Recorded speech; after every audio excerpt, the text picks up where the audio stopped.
Coming up on NewsWatch Ole Miss, a young man is now on the run after allegedly bringing a gun to a high school basketball game. And Mississippi has been ranked one of the worst states for premature birth rates. And city leaders plan to discuss park restorations along the Mississippi River. NewsWatch Ole Miss starts now.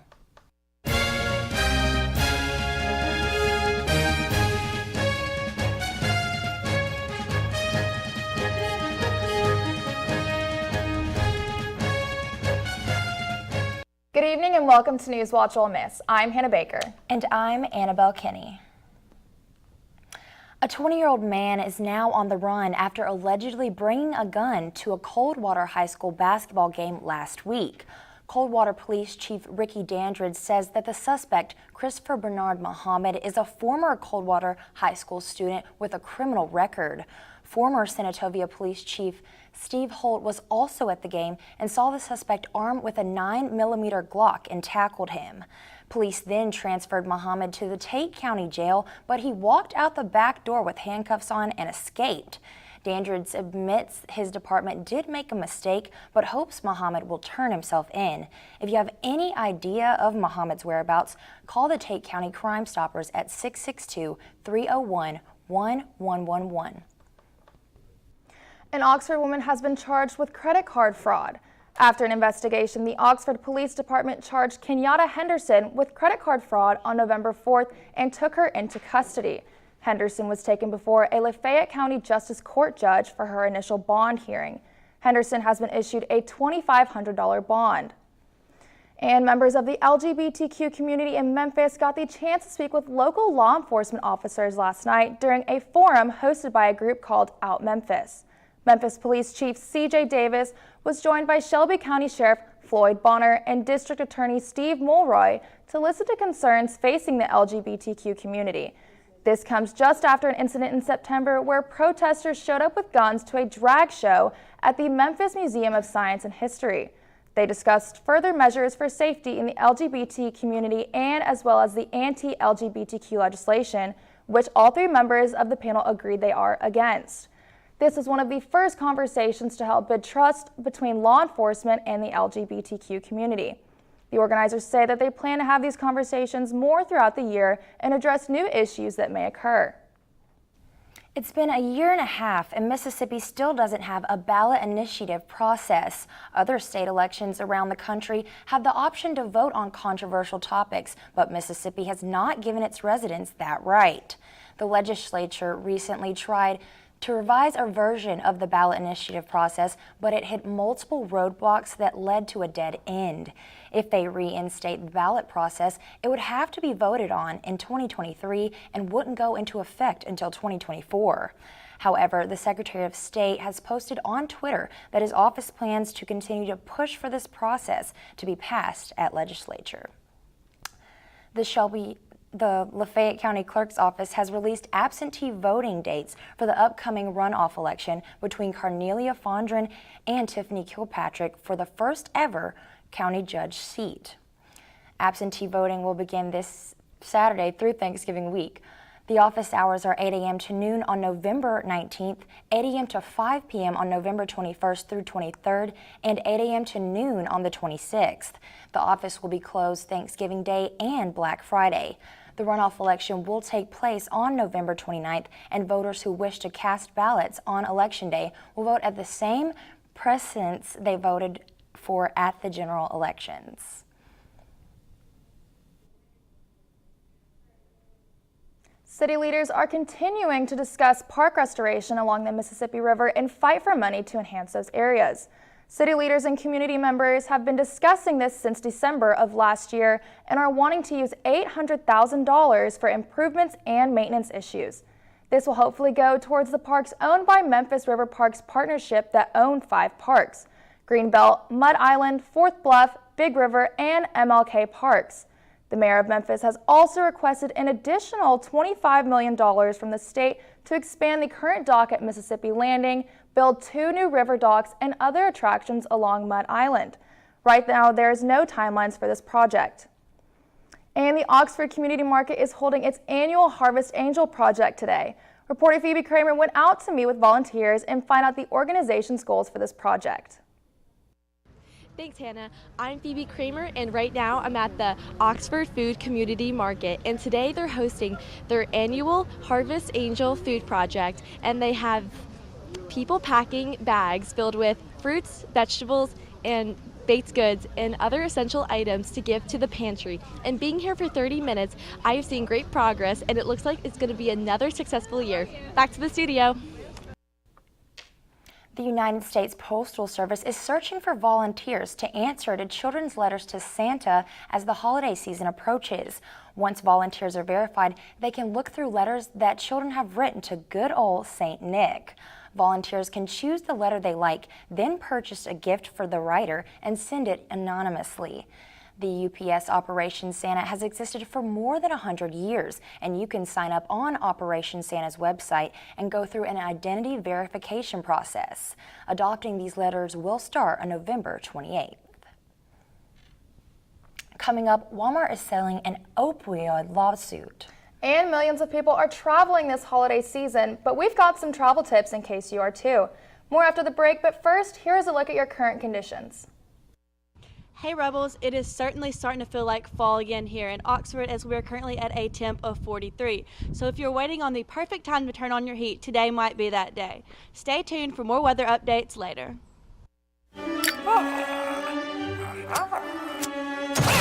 Does it ever seem like some people are actually trying to destroy the planet? And the rest of us are like, hey, we need this planet. Some people may be slow to learn, but they'll eventually get the message. Great having you. Incredible women. I wish they had those kind of cool careers for women when we were growing up. So in this flashback, we're all the same age? Yeah. What does everyone want to be when they grow up? If I say 2 jobs, do I get extra credit? No. I want to make immersive video games. I want to revolutionize 3D printing. I want to analyze data from the cloud. I want to be a meteor. You mean meteorologist? No. That's great, Al. Follow your dreams. For the record, I was a baby in the 70s.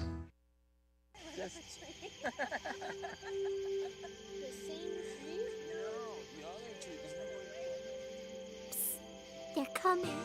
Places, everybody. Is my light bright enough? You're such a glow-off. Well, you know. And lights. Come alive with the forest. Visit discovertheforest.org to find a forest near you. Legacy isn't just about where you're from, it's about where you're going. So where are you going? I'm going to be the first in my family to graduate. I'm going to make a difference. Just like my granddad. I'm going to make the bestseller list. And I'm going to help him get there. I'm going to win a championship. Again! I'm going to lock the vault! Hotty toddy! I'm going to take the next step. I'm going to bring them to their feet. I'm going to Ole Miss. Ole Miss. Build your legacy.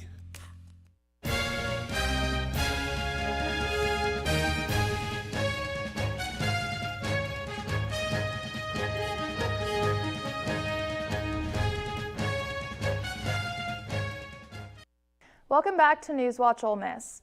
3 weeks after a deadly school shooting in St. Louis, students at Central Visual and Performing Arts High returned to learning, but it wasn't in person. Instead, the students went virtual. The community is trying to regroup and regain a sense of normalcy. Elise Schoening spoke to one of students looking to do that through his music.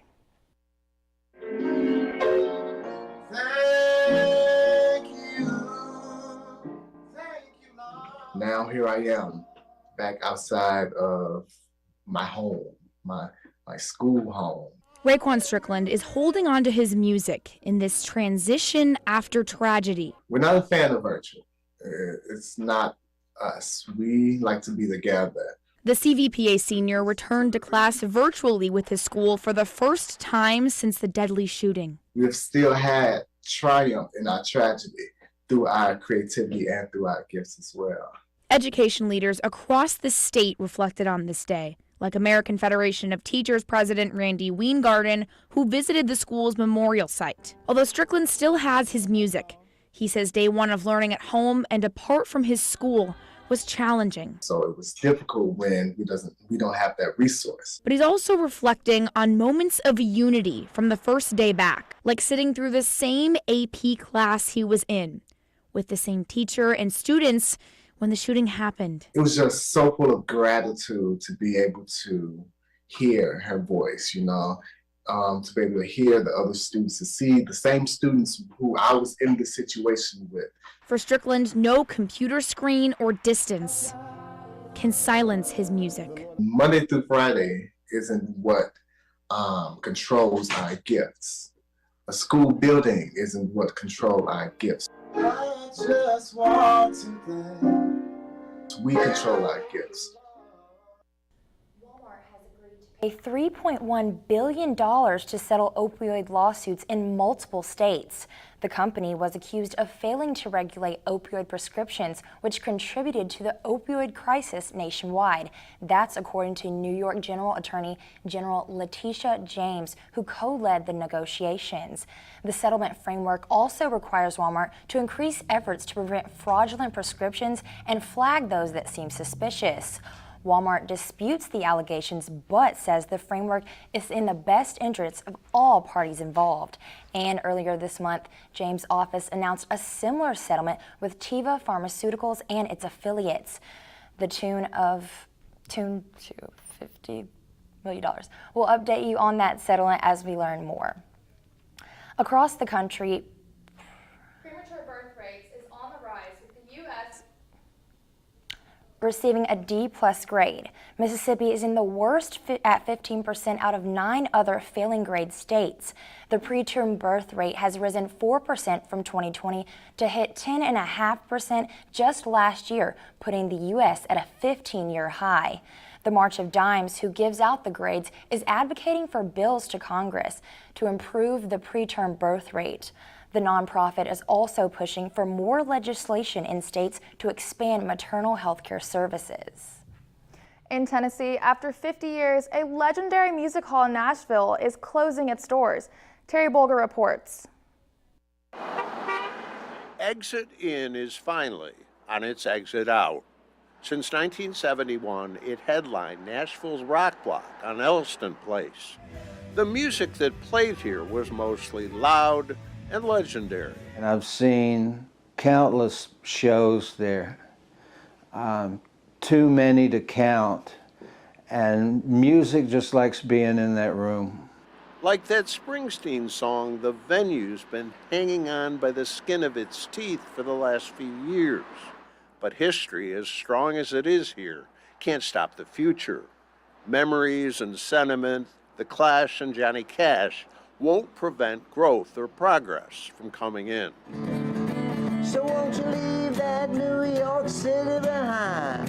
Come on back and be the baby of mine. Come on back to Bowling Green and marry me. Tommy Womack and his Bowling Green band Government Cheese figures he's played here more than 50 times. Last week's show was the last. Playing there the other night was bittersweet because, you know, it's the last time you're going to do it. But it rocked. It was so much fun, and it was sentimental.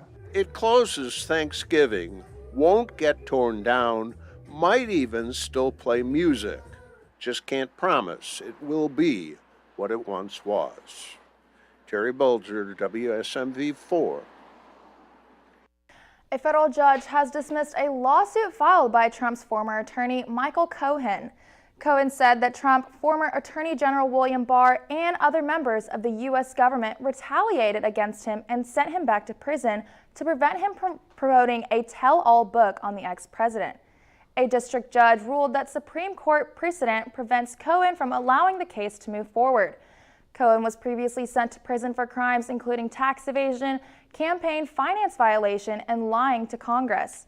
Cohen completed his sentence last year and since then has released his book and makes regular appearances on TV to criticize the former president. If you're planning on traveling this Thanksgiving, be prepared for the crowds. According to AAA, 54.6 million people are expected to be traveling this holiday season. It's almost nearly as high as pre-pandemic volumes and from 2021. Despite inflation and current economic woes, demand for travel doesn't seem to be going anywhere. AAA also says that with COVID restrictions now lifted, Americans feel more comfortable taking public transportation again. They also advise for those hitting the skies this season to reserve airport parking ahead of time, build in time for long TSA lines, and avoid checking a bag if possible. Now let's check back in with Mallory for a quick look at weather. Hey Rebels, we have definitely had a cold start to our week here in Oxford, so make sure you bundle up and stay tuned for more weather conditions after this break. So, I'm kind of new here, but I've noticed a trend. My human does this funny thing where she goes around and gets all my toys, and then she hides them in that basket by the door. It's like, hello, that's where you put it last time. You were the worst at hide and go seek.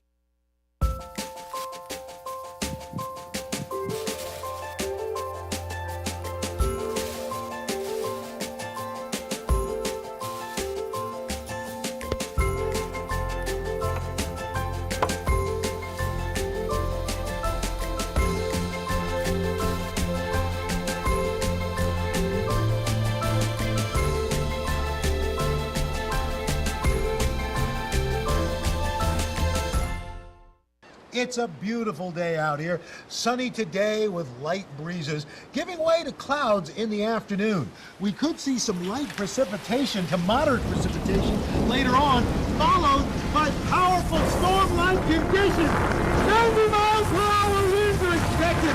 Authorities are asking everyone, stay indoors. Come on, that's it. Let's go.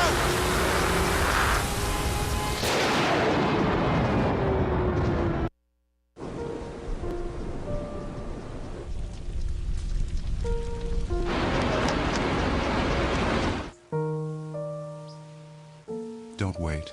Communicate. Make your emergency plan today. Severe weather can strike anytime, anywhere, but there's a simple way to stay safe. Hey, Jim Cantori here. I stay safe in dangerous weather by planning ahead. You can stay safe too with a few easy steps. Build an inexpensive kit with supplies for your family's needs. Write down important information like phone numbers and medications. Always talk with your family and remember any pets in your planning. Be ready, be safe. Start your plan today at ready.gov/plan.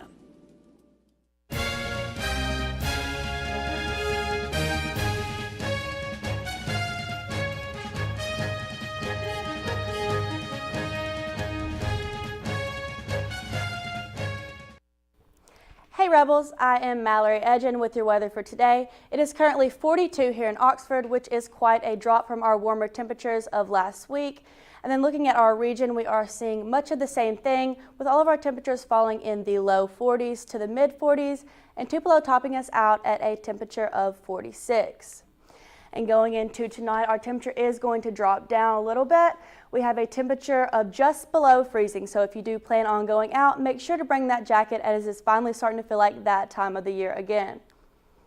As we take a look at tomorrow, it is going to heat up just a little bit, but not much at all. We have a temperature of 49 degrees with mostly sunny skies, but there will be some clouds that make way for some clear conditions overnight. Now let's take a look at our region again. We are seeing much of the same thing. Our temperatures are staying pretty consistent. All of our temperatures seem to be falling in the high 40s, with Tupelo beating us all out at a temperature of 52 degrees. Now, as we take a look at our radar for today, we can see that all the rainy weather that we were experiencing yesterday and last night has moved past us and is traveling more to the east. So this does make way for some clear conditions over the next few days. Now let's take a look at our 5-day weather forecast. It does look like we are going to have a pretty decent week here in Oxford. Despite the colder weather that we are starting to experience here, all of our temperatures seem to be falling in the high 40s and mid 40s, and then dropping down to below freezing every night this week. So once again, if you do plan on going out, make sure to bundle up. Well, Mallory, it seems like fall is flying by so fast and we're heading more into winter weather. Yes, yes. So it is actually getting so much colder, and I absolutely hate the cold weather, but I do love this time of the year so much. Yes, it's going by so fast, just like this past football season. Skylar, do you have any updates for us? And coming up, the men's basketball team will be in action tonight, and the Rebel offensive line is drawing national attention for their stellar play this season. All of that up more next in sports. Creating a legacy takes time, takes dedication, spirit, and a greater vision. That vision starts here at the University of Mississippi. What will you be remembered by? Your character, your contributions, your friendship. Yes. Your legacy will define who we are now and who we are becoming for our state, our students, and our future. Ole Miss, build your legacy. Bring it.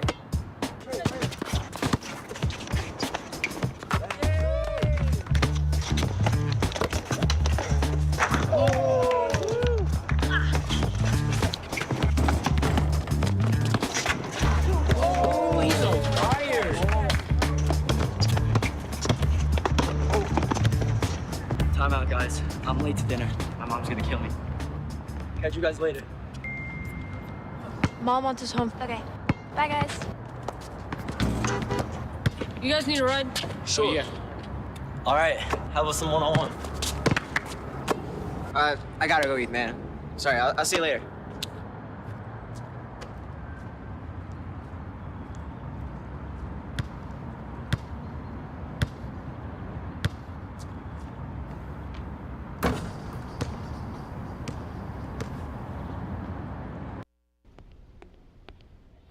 Can I tell you a cat joke? Just kidding. Why did the girl ask the mushroom to dance? Because he was a fun guy. What do you call a pig that knows karate? Pork chop. So how does a tissue dance? Put a little boogie on it.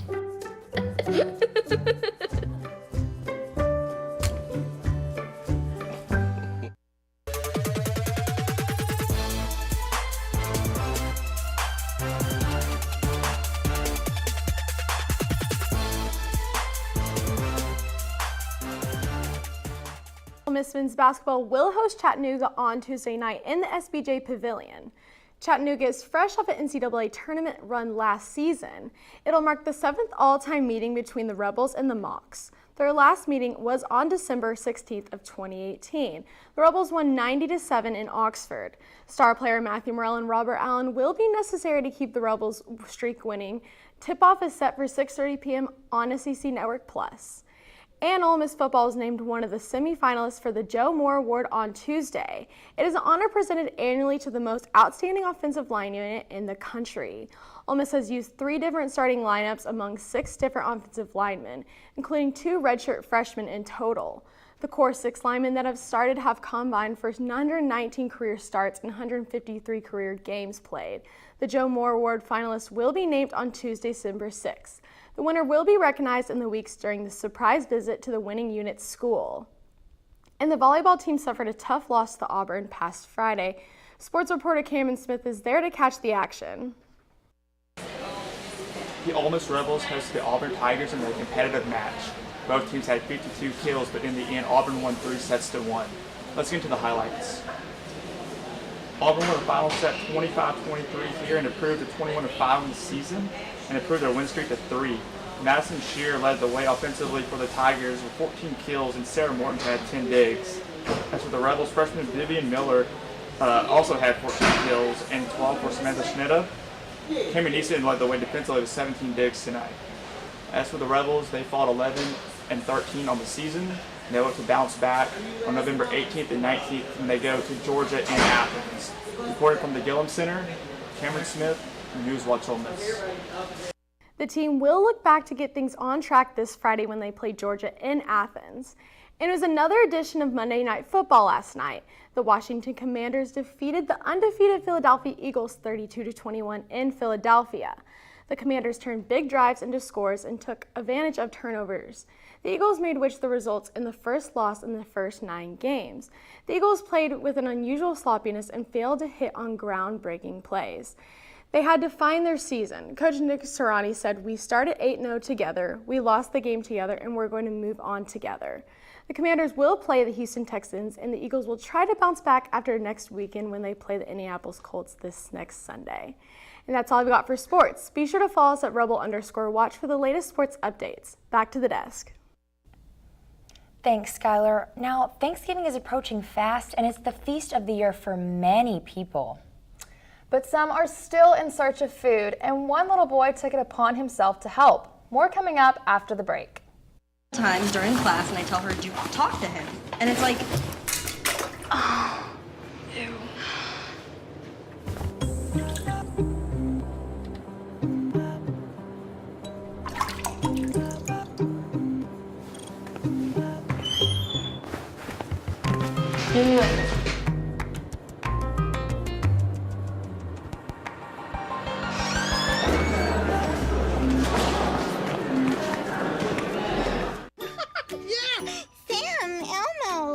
Julia, are you ready to play band with us? I'm gonna play my clarinet. And Elmo's gonna play his drum. Drum loud. Oh, well, you know what to do, Julia. Julia knows.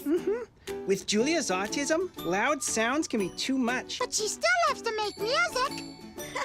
Play band. Early screening for autism can make a lifetime of difference. Find out more at screenforautism.org. Before we celebrate the freedom most Americans have, we must fight for the freedom all Americans deserve. Because all lives can't matter until Black lives matter.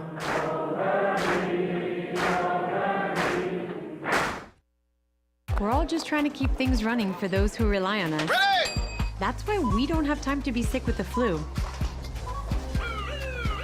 And especially this year, no one has time to get sick. Get a flu shot for yourself and those around you, too. We are Ole Miss Rebels. As Mississippi's flagship university, we dig deeper, see farther, work harder. We pioneered human organ transplants. We helped prove Einstein's theory of gravitational waves. We are distinguished as a Carnegie R1 top 2.5% research institution. We are Ole Miss, transforming lives and the world.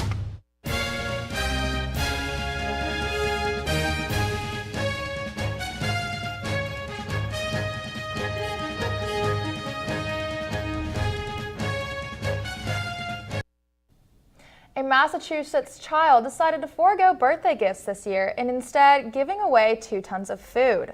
9-year-old Belmont Schwartz collected 4,000 pounds of food for pantries in his community of Mansfield and the neighboring community, Easton.